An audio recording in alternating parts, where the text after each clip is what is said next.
It's April 18th here in Seoul, and I'm Kim Dang-hee. We begin with the stories making the headlines at this hour, starting with tariff negotiations with the Trump administration.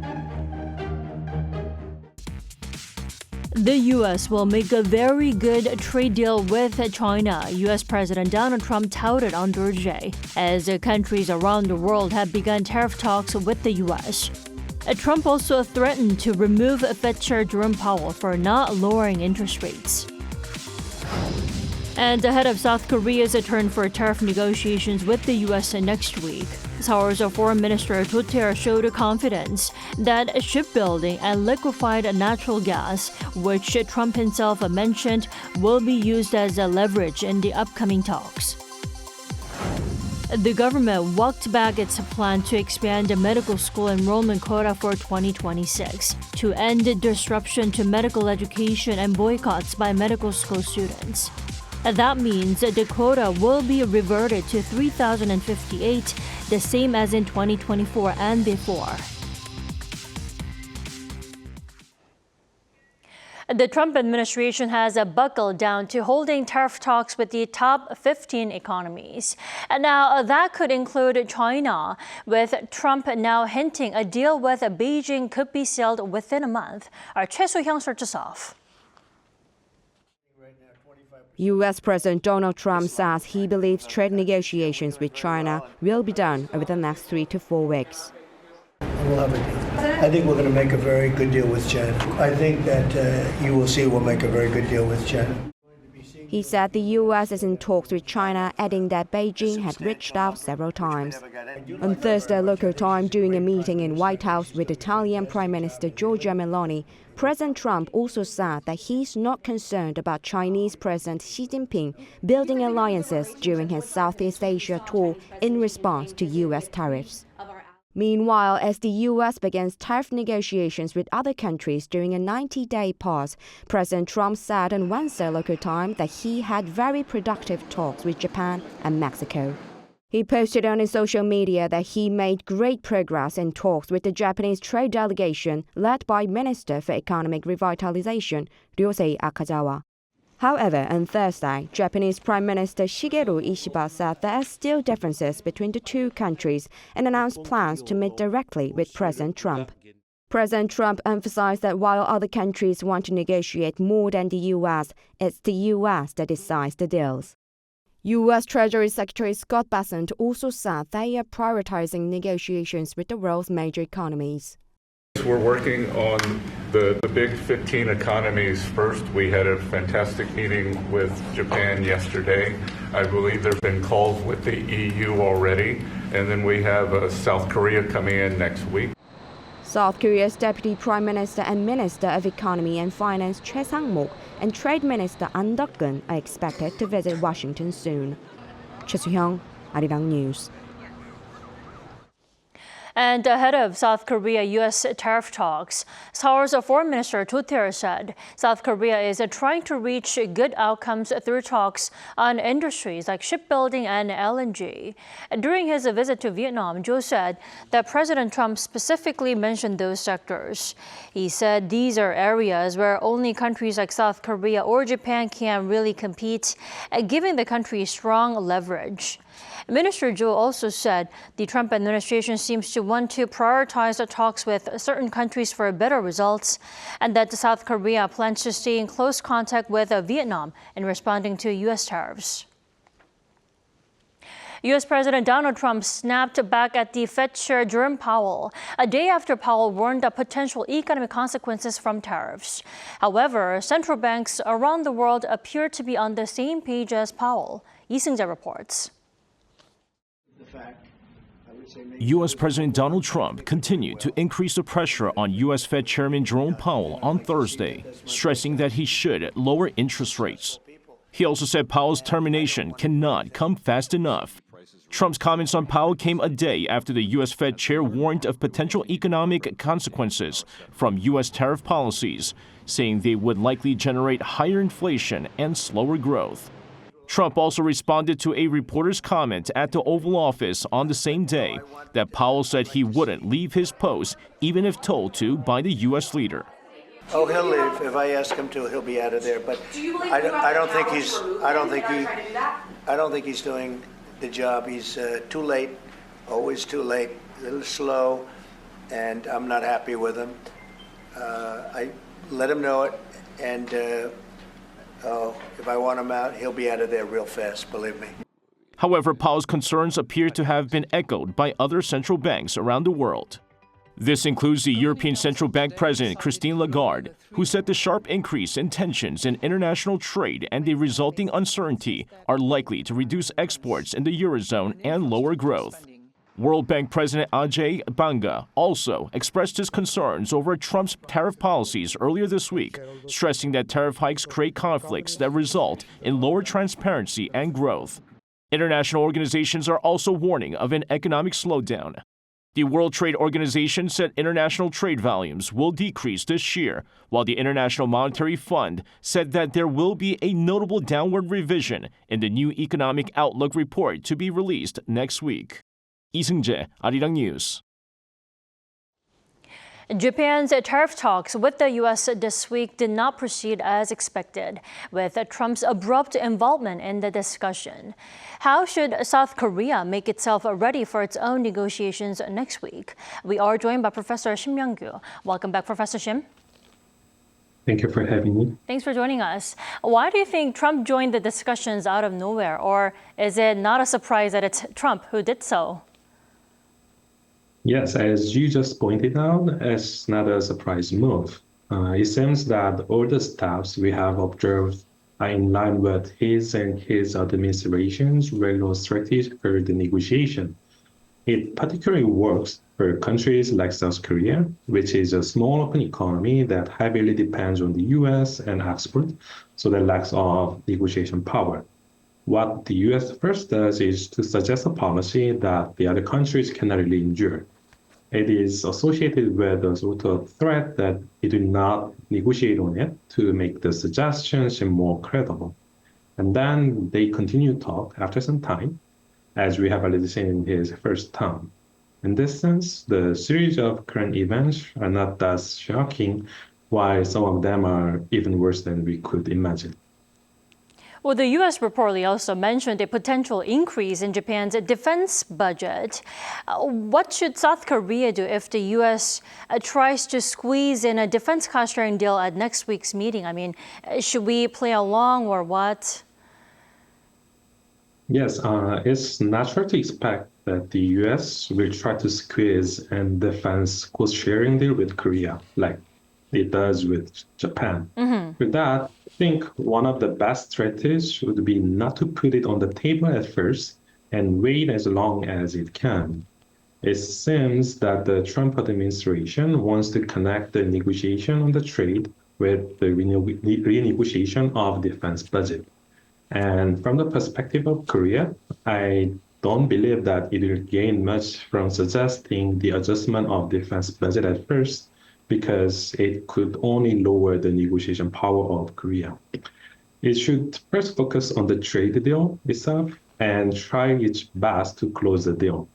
I know it's not that easy to separate the two issues, but it does not imply that the Korean government needs to suggest a deal before it can make a deal with the U.S. without increasing the defense budget.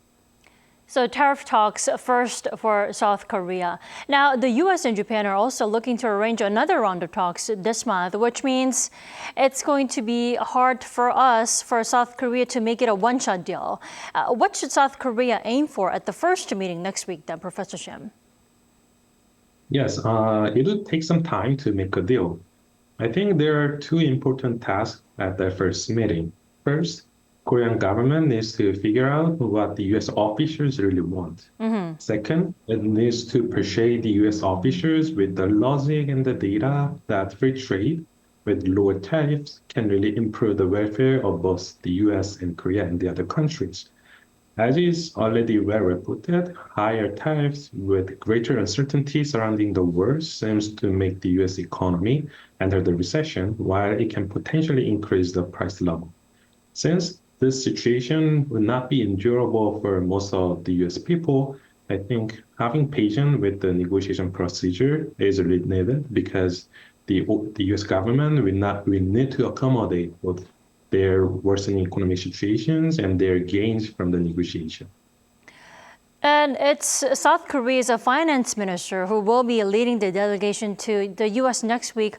He said South Korea will never rush the negotiations with the U.S.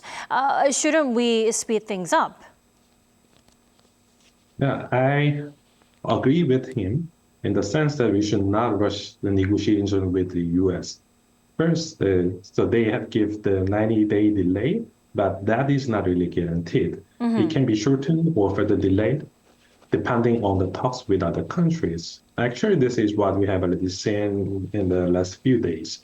The current U.S. administration first claimed that they will have no renegotiation with the other countries, but then they changed their policy very frequently, depending on the side effect that they could not imagine, like the crash of the stock market. So 90-day delay seems to be more like a guide, which can be more flexible than what we first thought. And also, rushing to finish the deal is not good for Korea because it means that the Korean government should provide a deal that the U.S. government can take right now, which would need more sacrifice of the Korean economy.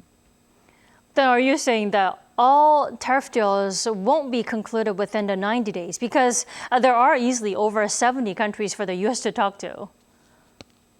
Yes, as you just pointed out, there are more than 70 countries waiting to negotiate with the U.S. And negotiation is like a ping pong. Each country suggests a deal, and it takes a lot of time to agree on a deal that both countries are satisfied after several rounds of renegotiation.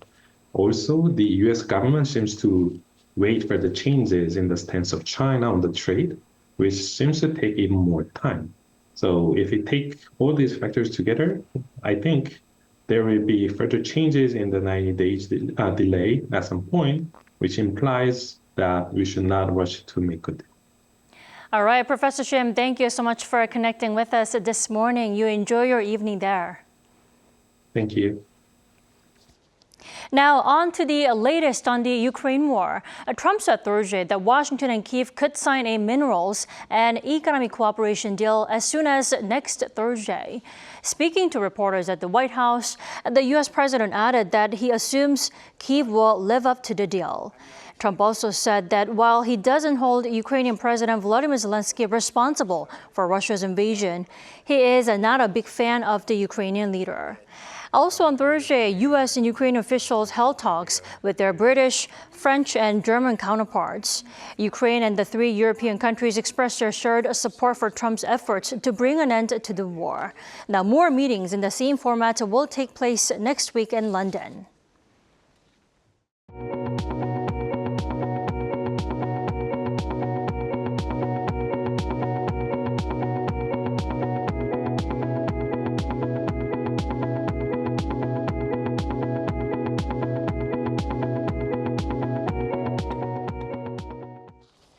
The first stop for the presidential primaries for the three contenders of the Democratic Party is Chungcheong-do province, a region considered a key battleground in presidential elections. And the 8 contenders of the People Power Party are now preparing themselves for debates set for this weekend. Our Kim Do-yeon tells us more. Preliminary presidential candidates from the Democratic Party of Korea unveiled their strategies to boost growth in the Chungcheong-do provinces on Thursday, coinciding with the start of online voting by DP electors the day before. All 3 candidates shared a common pledge to fully establish Sejong City, located within Chungcheong-do, as South Korea's administrative capital, proposing to relocate the presidential office there. This pledge also follows a move by impeached President Yoon Suk-yeol, who previously relocated the presidential office from the Blue House to Yongsan, a decision heavily criticized by the DP as an unnecessary budget expenditure and notably the site of his martial law declaration. Chungcheong-do remains a crucial battleground for presidential candidates. Notably, the winner of this region has also secured victory in the last 7 presidential elections. Meanwhile, the People Power Party held a media day for its primary contestants on Thursday. With 8 contestants, they broke the first round debates into 2 groups by topic: future for the young generations and social unity. The Future for the Young Generations debate will be held by Yoo Jung-bok, An Chol-soo, Kim Moon-soo, and Yang Yang-ja on Saturday. Social Unity by Lee Cheol-woo, Na Kyung-won, Han Dong-hoon, and Hong Jun-pyo on Sunday. The People Power Party also launched its preparatory committee for the presidential election. Chaired by lawmaker Yoon Jae-ok, the committee is set to prepare for the PPP presidential election campaign once the party's candidate is chosen. Yoon said it's long overdue as the prep should have started before, but said the tortoise beat the hare. Kim Do-yeon, Arirang News. Acting President Han Duck-soo is convening an emergency cabinet meeting on Friday to review the government's proposed supplementary budget worth 12 trillion won or $8.4 billion. According to Han's office, the cabinet will deliberate on plans to funnel $2 billion for disaster response, including wildfire recovery efforts, $2.8 billion for boosting trade and competitiveness in AI, and another $2.8 to support small business owners. The government increased the total amount from an expected budget worth $7 billion, citing pressing needs. Once approved by the cabinet, the proposal must be reviewed and passed by the National Assembly. The 14-month standoff between the government and medical students is likely to come to an end, with the government retracting its plan to hike medical school seat numbers to address the country's physician shortage. Pyongyang has the details. The government announced on Thursday that the 2026 medical school enrollment quota will be returned to the 2024 level of 3,058 students. We will push for a legal amendment to allow universities to adjust their 2026 medical school enrollment quotas to the 2024 levels. Last year, the government raised the quota by 2,000 to 5,058, but doctors and medical students strongly opposed the move, alleging it would hurt training conditions. This led to a wave of leaves of absence among medical students, resulting in a significant gap in their medical education. Presidents of 40 medical schools proposed that the government restore the original quota for 2026 admissions if all first-year students return to class. The government accepted the proposal on March 7th, but only if a sufficient number of students to ensure classes could proceed without disruption returned by the end of March. A surge in last-minute enrollments at the so-called Big Five medical schools led to that number being achieved. While many former students returned, a number opted to register but not attend. So even after reversing the quota increase, the government still has more to do to get these students back to classes and resolve the healthcare workforce shortage. This raises questions about the future of medical education. We need to predict how the healthcare landscape will change 10 to 20 years from now. And based on that vision, we should determine how many medical professionals we need and what kind of education they should receive. Universities are now required to submit revised admissions plans that reflect the updated quota to the Korean Council for University Education by the end of this month. The proposed changes will then be reviewed and finalized following KCUE approval, expected around May. Pyongyang, Arirang News.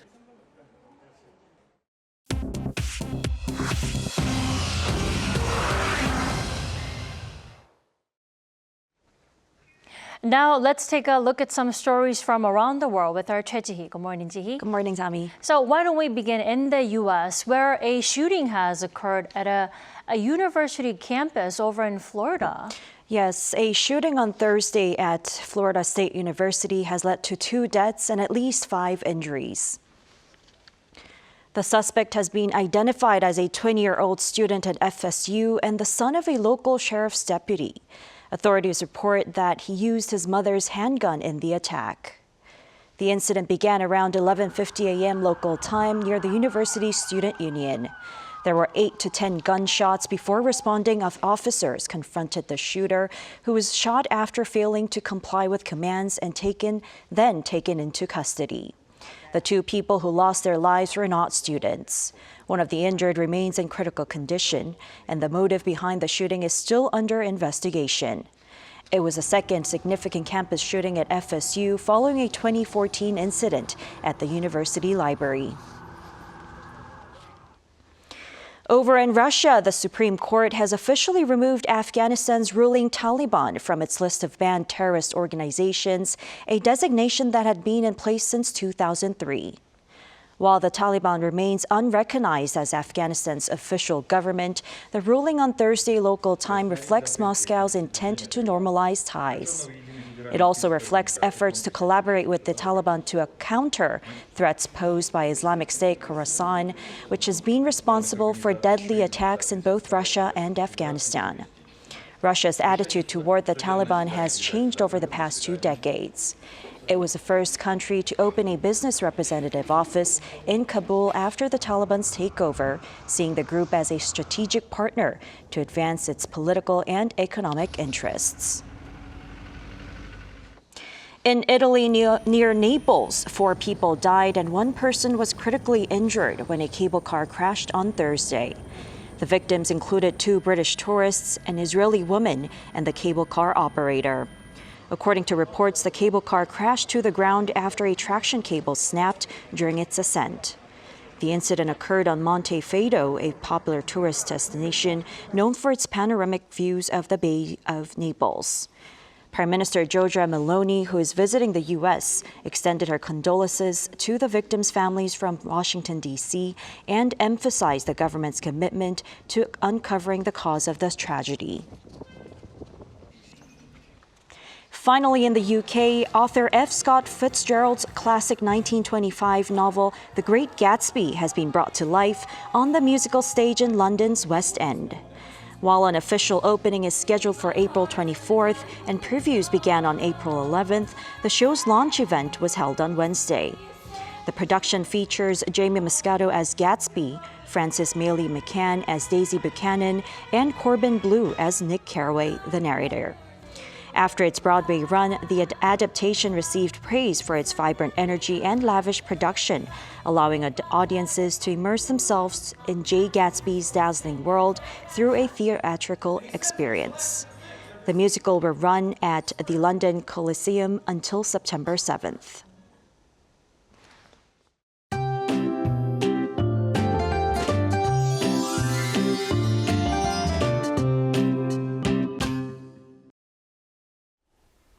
Spring has sprung, and that warmer breeze will also be carrying some dust our way.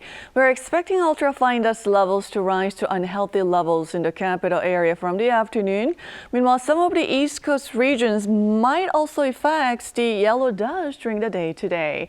Then we'll be under mostly sunny skies this afternoon, with Seoul reaching 22 degrees. Daegu and Gyeongju will have a summer heat, both topping out at 29 degrees. Then we have rain in the forecast for the entire country tomorrow. It will start in the northern parts of Gyeonggi-do province tomorrow morning, and west of central regions could be seeing up to 20 millimeters along with thunder and gusty winds. 5 to 10 millimeters expected for the rest of the country. Now, it looks like central regions will see rain mostly on Saturday, but southern provinces will see showers on Sunday, so plan accordingly for your weekend.